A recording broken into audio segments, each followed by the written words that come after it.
حضرت معاویہ رضی اللہ عنہ بیان کرتے ہیں، رسول اللہ صلی اللہ علیہ وآلہ وسلم نے فرمایا، اللہ جس کے ساتھ بلائی کا ارادہ فرماتا ہے تو اسے دین کے متعلق سمجھ بوجھ عطا فرما دیتا ہے۔ میں تو صرف علم تقسیم کرنے والا ہوں، جبکہ اللہ عطا کرتا ہے۔ حضرت ابن مسعود رضی اللہ عنہ بیان کرتے ہیں، رسول اللہ صلی اللہ علیہ وآلہ وسلم نے فرمایا، دو قسم کے لوگوں پر رشک کرنا جائز ہے۔ ایک وہ آدمی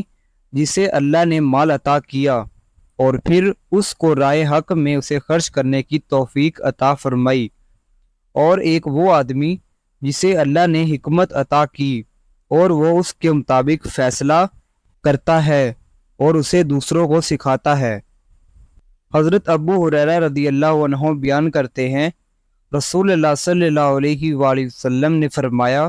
جب انسان فوت ہو جاتا ہے تو تین کاموں، صدقہ جاریہ،